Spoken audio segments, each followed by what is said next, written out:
اللہ کے رسول صلی اللہ علیہ وسلم کے دربار میں ایسے لوگ بھی تھے جو خود کفیل نہیں تھے، محلے پڑوس کے لوگ ان کی کفالت کرتے تھے، ان کے لیے کھانا لا کر کے دیتے تھے، اور اللہ کے رسول صلی اللہ علیہ وسلم کی صحبت میں ایسے لوگ بھی تھے کہ ایک مرتبہ آپ کال دیتے تھے کہ اللہ کو ضرورت ہے، اللہ کے دین کو ضرورت ہے، تو حضرت عثمان غنی رضی اللہ تعالیٰ عنہ 100 اونٹ 200 اونٹ پر مال لاد کر کے بھیج دیتے تھے۔ حضرت عثمان غنی رضی اللہ تعالیٰ عنہ اللہ کے رسول صلی اللہ علیہ وسلم کو بہت محبوب تھے۔ الحمدللہ رب العالمین والصلاة والسلام علی رسولہ الامین وعلی آلہ وصحبہ اجمعین الی یوم الدین۔ اما بعد، قال اللہ تعالیٰ فی کتابہ المجید: اعوذ باللہ من الشیطان الرجیم، بسم اللہ الرحمن الرحیم، یا ایہا الذین آمنوا کلوا من طیبات ما رزقناکم واشکروا للہ ان کنتم ایاہ تعبدون۔ وقال تعالی: کلوا من طیبات ما رزقناکم ولا تطغوا فیہ۔ وقال تعالی: لا تأکلوا اموالکم بینکم بالباطل۔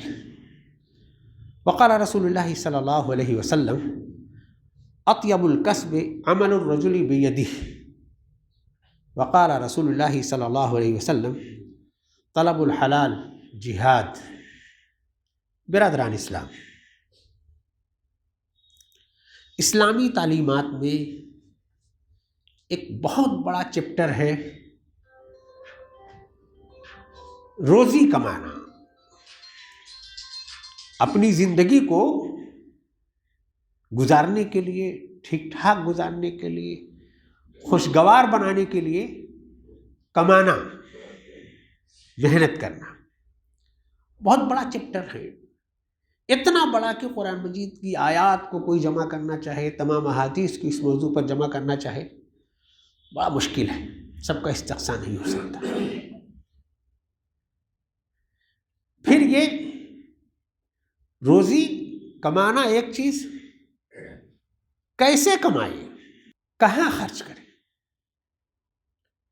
یہ بڑا سوال ہے، جس کے بارے میں خود اللہ کے رسول صلی اللہ علیہ وسلم نے فرمایا ہے کہ قیامت کے روز بندے کا قدم آگے نہیں بڑھے گا جب تک ان سوالوں کا جواب نہیں دے لے گا۔ قرآن حدیث میں اس کی بہت تفصیلات ہیں۔ یہ روزی کیا ہے؟ ہم لوگ خالی قرآن اور حدیث کی استعمالات کو دیکھیں تو بہت ساری چیزوں کے لیے روزی کا لفظ استعمال ہوا ہے۔ مال و دولت بھی روزی ہے، اور یہ غلہ، اناج، فروٹس یہ بھی روزی ہے، سونا، چاندی، پٹرول، دوسری معدنیات یہ بھی روزی ہے، اولاد یہ بھی روزی ہے، صحت بھی روزی ہے، اور اللہ تعالیٰ نے جو کچھ ہمیں علم عطا کیا ہے، انرجی عطا کی ہے، توانائی عطا کی ہے، سب روزی ہے، اور سب قرآن مجید کی آیات میں یہ لفظ استعمال ہوئی ہے۔ اللہ کے رسول صلی اللہ علیہ وسلم کی دعاؤں میں یہ لفظ استعمال ہوئی ہے: اللہم ارنا الحق حقا وارزقنا اتباعہ وارنا الباطل باطلا وارزقنا اجتنابہ۔ لیکن جب ہم روزی روٹی کی بات کرتے ہیں تو اس سے مراد وہ مادی وسائل ہوتے ہیں جو ہماری زندگیوں کو خوشگوار بناتے ہیں، جس سے ہم جیتے ہیں، کھاتے پیتے ہیں، پہنتے ہیں، اپنا اور زندگی کے دوسرے معاملات طے کرتے ہیں۔ عام طور سے ہمارے یہاں روزی کے لیے یہ لفظ بولا جاتا ہے ان مادی وسائل کے لیے۔ اس کے سلسلے میں بھی قرآن مجید کا، اللہ کے رسول صلی اللہ علیہ وسلم کا، اسلامی تعلیمات کا موقف بہت واضح ہے۔ پیدا ہوئے ہو، زندگی بتانا ہے، کچھ ذمہ داریاں ہیں، تو جد و جہد کرو، محنت کرو اور رزق حاصل کرو۔ بہت تعلیمات اس میں ملیں گی، بڑی ترغیب ملے گی۔ اللہ کے رسول صلی اللہ علیہ وسلم کے پاس تو ایک بندہ آیا کہ میں بہت ضرورت مند ہوں، کچھ دے دیجئے، تو اللہ کے رسول صلی اللہ علیہ وسلم فرماتے ہیں کہ تمہارے گھر میں کچھ ہے، ایک پیالہ ہے، لاؤ۔ اسی کو آپ نے بچوا کر کے اسی کے ہاتھ سے کلہاڑی تیار کی، جاؤ جنگل میں لکڑی کاٹو اور بیچو۔ اللہ کے رسول صلی اللہ علیہ وسلم نے بار بار ترغیب کی اللہ کی محنت کرنے کے لیے۔ قرآن مجید میں اگر ہم دیکھیں، وابتغوا من فضل اللہ، اللہ کا رزق تلاش کرو۔ لیس للانسان الا ما سعى، وہی انسان کو مل سکتا ہے جس کے لیے وہ جد و جہد کرے، محنت کرے۔ قرآن مجید میں اللہ تعالیٰ بار بار یہ کہتا ہے کہ میں نے زمین میں، آسمان میں، سمندر کی تہوں میں پہاڑیوں میں ہر جگہ تمہارے لیے رزق رکھا ہے، ہر جگہ تمہارے لیے توانائیاں رکھی ہیں، اس کے لیے تلاش کرو، جدوجہد کرو، محنت کرو۔ تو محنت کی بات اس وجہ سے بھی کہی جانی ضروری ہے کہ جو محنت کرتا ہے وہی پاتا ہے۔ لیکن اللہ کے رسول صلی اللہ علیہ وسلم کی امتی جو اللہ کے رسول صلی اللہ علیہ وسلم پر فدا ہیں اپنی جان لے کر کے، اس بات کو ماننے میں ذرا کوتاہی کرتے ہیں کہ محنت کم کرتے ہیں، روزی حاصل کرنے کے لیے محنت کم کرتے ہیں۔ ایک آدمی گھر کا اگر کمانے لگا تو بس باقی اس کے لیے اس کی کفالت میں اور بیٹھ کر کے کھا رہے ہیں۔ آسانی سے مل گیا تو اس پر اس نے اکتفا کر لیا۔ محنت کرنا ہے، سب کو محنت کرنا ہے، جدوجہد کرنی ہے، رزق حاصل کرنا ہے۔ کتنا حاصل کرنا ہے اس کی کوئی لمٹ نہیں ہے کہ اتنا حاصل کر لیں کہ ہمارے کھانے پینے پر ہو جائے بہت ہے، اس کی کوئی لمٹ نہیں ہے۔ اللہ کے رسول صلی اللہ علیہ وسلم کے دربار میں ایسے لوگ بھی تھے جو خود کفیل نہیں تھے، محلے پڑوس کے لوگ ان کی کفالت کرتے تھے، ان کے لیے کھانا لا کر کے دیتے تھے۔ اور اللہ کے رسول صلی اللہ علیہ وسلم کی صحبت میں ایسے لوگ بھی تھے کہ ایک مرتبہ آپ کال دیتے تھے کہ اللہ کو ضرورت ہے، اللہ کے دین کو ضرورت ہے، تو حضرت عثمان غنی رضی اللہ تعالیٰ عنہ 100 اونٹ 200 اونٹ پر مال لاد کر کے بھیج دیتے تھے۔ حضرت عثمان غنی رضی اللہ تعالیٰ عنہ اللہ کے رسول صلی اللہ علیہ وسلم کو بہت محبوب تھے۔ آپ کی 2 بیٹیاں پیدر پہ آپ سے منسوب تھیں، لیکن ان کو اللہ نے یہ توفیق دی تھی، محنت کر رہے تھے، جدوجہد کر رہے تھے، کاروبار کر رہے تھے، تو انہوں نے مال حاصل کی۔ تو پہلی بات یہ کہ مال حاصل کرنے کے لیے، دولت حاصل کرنے کے لیے، رزق حاصل کرنے کے لیے یہ بڑی واضح تعلیمات اسلام کی ہیں کہ ہم کو اس کے لیے جدوجہد کرنی ہے، محنت کرنی ہے۔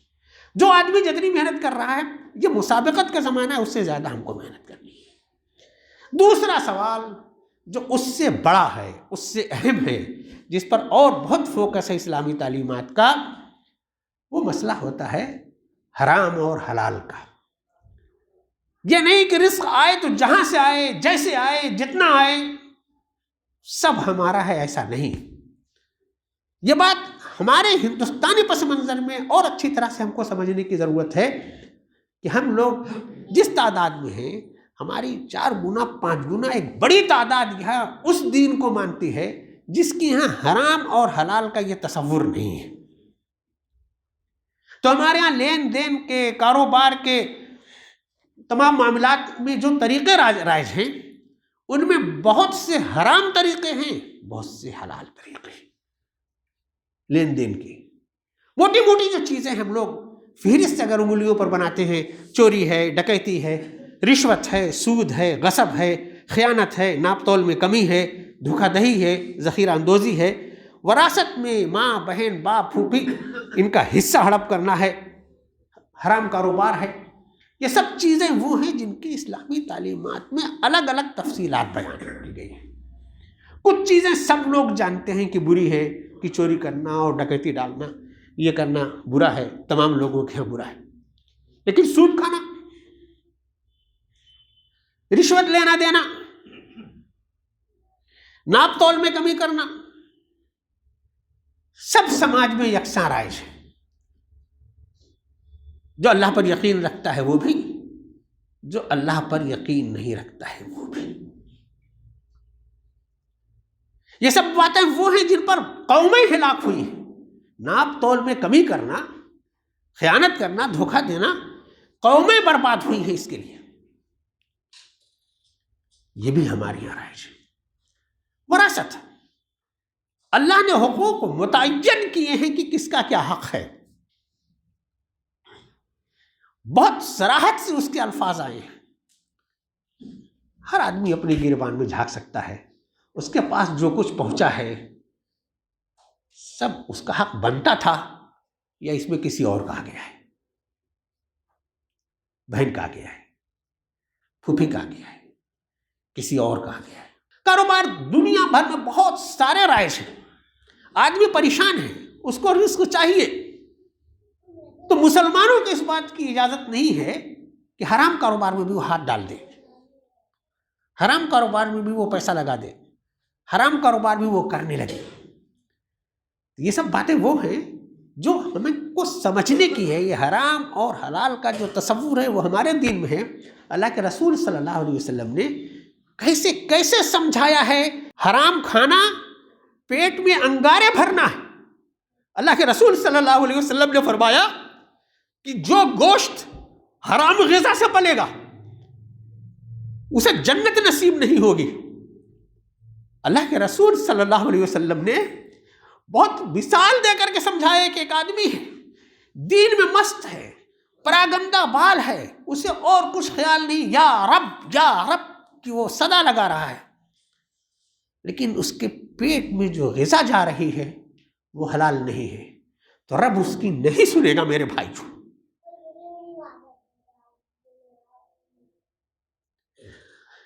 اللہ کے رسول صلی اللہ علیہ وسلم نے فرمایا چہرے کا نور ختم ہو جاتا ہے، برکت اٹھ جاتی ہے اگر یہ حرام اور حلال کی تمیز نہیں کی بندے نے۔ میرے ایمان والے بھائیوں، یہ جو ڈھیر ساری شکلیں حرام اور حلال کی ہیں یہاں بیان ہوئی ہیں، انہی میں سے کسی نہ کسی سے ہم لوگ جڑتے ہیں، اور یہ جو تاکیدات ہیں رسول پاک صلی اللہ علیہ وسلم کی، یہ ہم کئی مرتبہ سنتے بھی ہیں۔ ایک اور بات کا ذکر کرنا چاہتا ہوں۔ ایک بہت عام سا طریقہ ہے کہ ہم مزدور رکھتے ہیں یا مزدوری کرتے ہیں۔ مزدور ہم نے بلایا اپنے گھر میں کسی کام کاج کے لیے، یا ہمارے گھر میں خانسامہ ہے، بوا ہے، کوئی اور ہے کسی کام کے لیے، تو اس کی استطاعت بھر کام لینا اور اس کی محنت کا کما حقہ معاوضہ دینا، یہ اللہ کے رسول صلی اللہ علیہ وسلم کی تعلیمات میں ہے۔ وہاں اگر ہم بڑے ہیں، ہم کو قدرت ہے، ہم نے جبر کر کے اگر اس کا حق مارا تو ہم نے اپنے لیے اور اپنی اولاد کے لیے اچھا نہیں کیا۔ لیکن یہ جو مزدوری کا نظام ہے تو خالی اس کا یہی مطلب نہیں ہوا کہ ہم نے اپنے گھر میں کسی کو مزدور بلایا، ہم بھی مزدور ہیں، گورنمنٹ امپلائی ہیں، کسی کمپنی کے امپلائی ہیں، بڑا عزت دار ہمارا پیشہ ہے، بہت اختیارات ہمارے پاس ہیں۔ اگر ہم نے اپنے اختیارات کا جائز استعمال نہیں کیا، ہماری جو ڈیوٹی ہم سے مطلوب تھی اگر ہم نے وہ ڈیوٹی صحیح طور پر انجام نہیں دی، جو مطالبے ہم سے تھے ہم نے ان مطالبوں کا حق نہیں ادا کیا، اور اس کے بدلے میں جو ہمارے گھر میں رزق آیا، تنخواہ آئی، موٹی سی تنخواہ آئی، اس پر سوال ہے کہ وہ پوری حلال ہے کہ نہیں۔ ہم پڑھے لکھے ہیں، ٹیچر ہیں، بہت سے طلباء ہمارے زیر نگی ہیں، بہت سے ریسرچ کے پروجیکٹ ہمارے پاس ہیں، تو اس کا اسی روح کے ساتھ حق ادا کرنا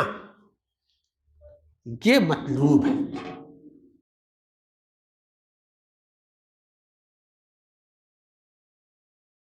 اس میں کوتاہی ہم کریں، اپنے کسی کام میں لگ جائیں،